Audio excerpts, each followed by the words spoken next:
terminer, je vais vous parler rapidement de l'absorption des vitamines et de certains sels minéraux. On commence par l'absorption des vitamines. Alors vous avez les vitamines liposolubles comme la vitamine A, D, E et K sont absorbées avec les autres lipides dans l'intestin proximal, c'est-à-dire dans la partie jugénome. Les vitamines hydrosolubles comme la vitamine B1, B6, B2, C, l'acide folique et l'acide nicotinique sont absorbés grâce à un transport facilité ou un transport dépendant du sodium dans l'intestin proximal. L'absorption de la vitamine B12 est beaucoup plus complexe. En effet, dans l'estomac, la vitamine B12 est liée spécifiquement à une protéine qu'on appelle la protéine R.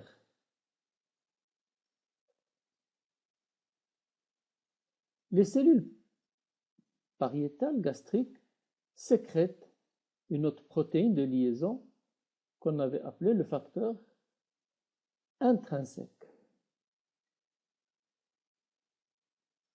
L'affinité du facteur intrinsèque pour la vitamine B12 est moindre que celle de la protéine R.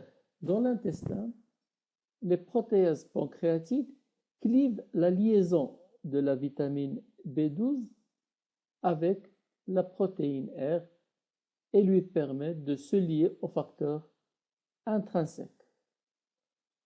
Pour que la vitamine B12 soit absorbée, le complexe vitamine B12 facteur intrinsèque doit se fixer sur un récepteur de l'entérocyte de l'ilium. En ce qui concerne l'absorption du calcium, elle se fait essentiellement dans le duodénum par voie transcellulaire.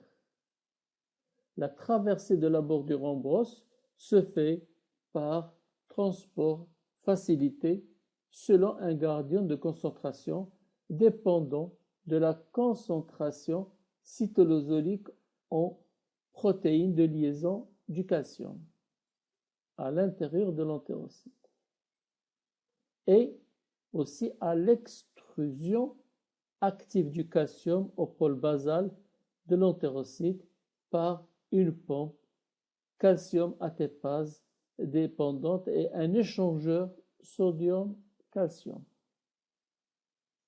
Pour ce qui est de l'absorption du fer, l'intestin est la seule porte d'entrée et le principal organe d'excrétion du fer hors de l'organisme.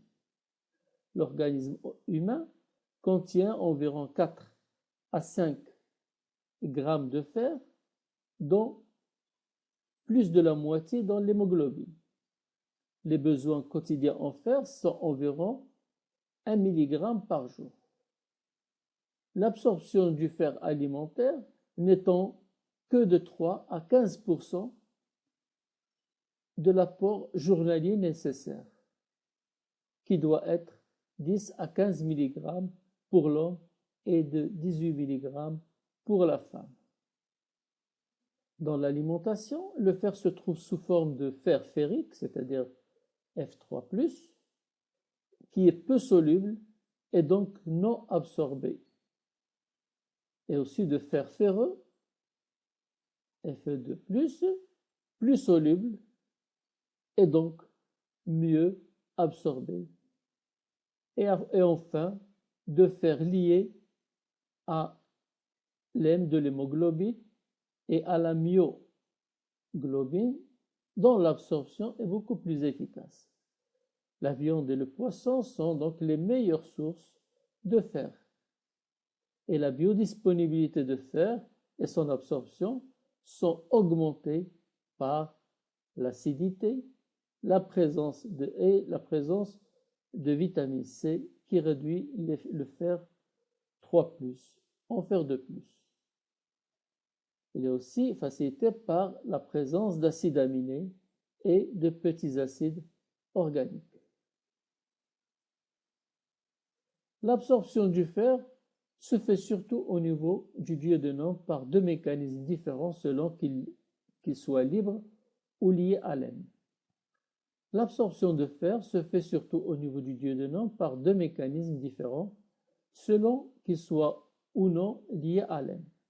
L'absorption du fer et non liée à l'M se fait au pôle apical de l'entérocyte par liaison à des récepteurs spécifiques. Le fer dans le cytosol se lie à la ferritine, qui est la protéine de stockage intracellulaire. Cette liaison stimule l'expression de récepteurs de la transférine sur la membrane basale. Ces récepteurs favorisent la sortie du fer qui se fixe sur l'apotransférine sérique pour donner une molécule de transférine saturée en fer. Le fer lié à l'M traverse la bordure en brosse soit directement du fait de la forte liposolubilité de la molécule, soit grâce à l'action de l'M oxygénase se fixant sur la ferritine. En fonction des besoins de l'organisme, le fer est ainsi soit délivré dans la circulation sanguine par fixation à la transférine, soit éliminé dans la lumière intestinale. Nous terminons par le transfert intestinal de l'eau et de certains électrolytes. L'intestin est le siège de très importants transferts d'eau et d'ions. Si le flux entrant,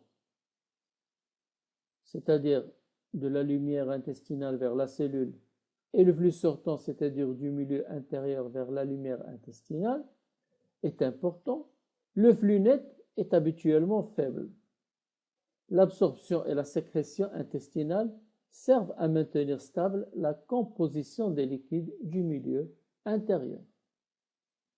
Dans le duodénum, l'arrivée du chyme est responsable du passage de l'eau dans la lumière intestinale.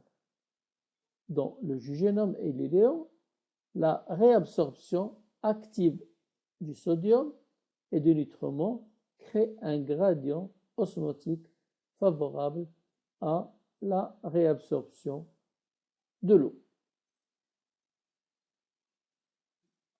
Pour ce qui est du sodium, le sodium entre dans l'entérocyte de trois façons. Pour 30%, il rentre par un système de cotransport sodium-glucose, ou sodium acide aminé et sodium peptide, comme nous l'avons déjà vu auparavant lors de l'absorption du glucose, des protéines et des glucides. Pour 30%, le transport va se faire par un cotransport sodium-chlore, par un système ou une pompe sodium-chlore. Et le troisième mode, c'est grâce à ce qu'on appelle l'antipore sodium-hydrogène.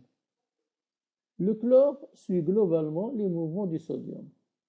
L'absorption est passive dans l'intestin proximal et active dans l'intestin distal grâce à l'échangeur chlore-ion bicarbonate couplé à l'échangeur sodium-hydrogène ou indépendante du sodium.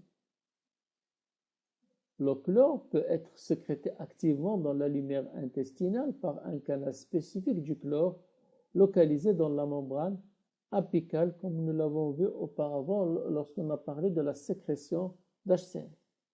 L'ouverture de ces canaux chlorés est dépendante de l'augmentation de la concentration intracellulaire de l'AMP cyclique.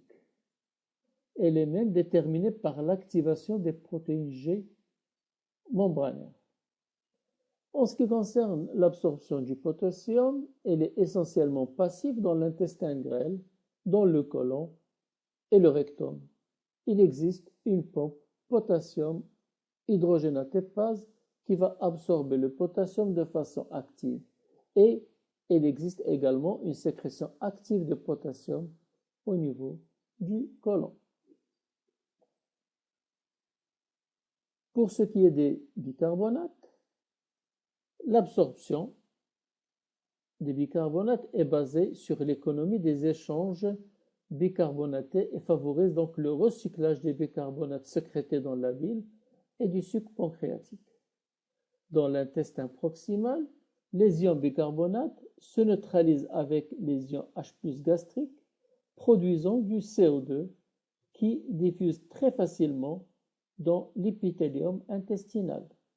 Dans l'intestin distal, les ions bicarbonates sont absorbés ou sécrétés de façon active par des pompes chlore-bicarbonate qui sont couplées à l'antipore sodium, hydrogène ou indépendamment du sodium. Enfin, l'eau est absorbée à travers l'épithélium intestinal de façon passive et suit les mouvements des ions et des nutriments afin de maintenir l'équilibre osmotique.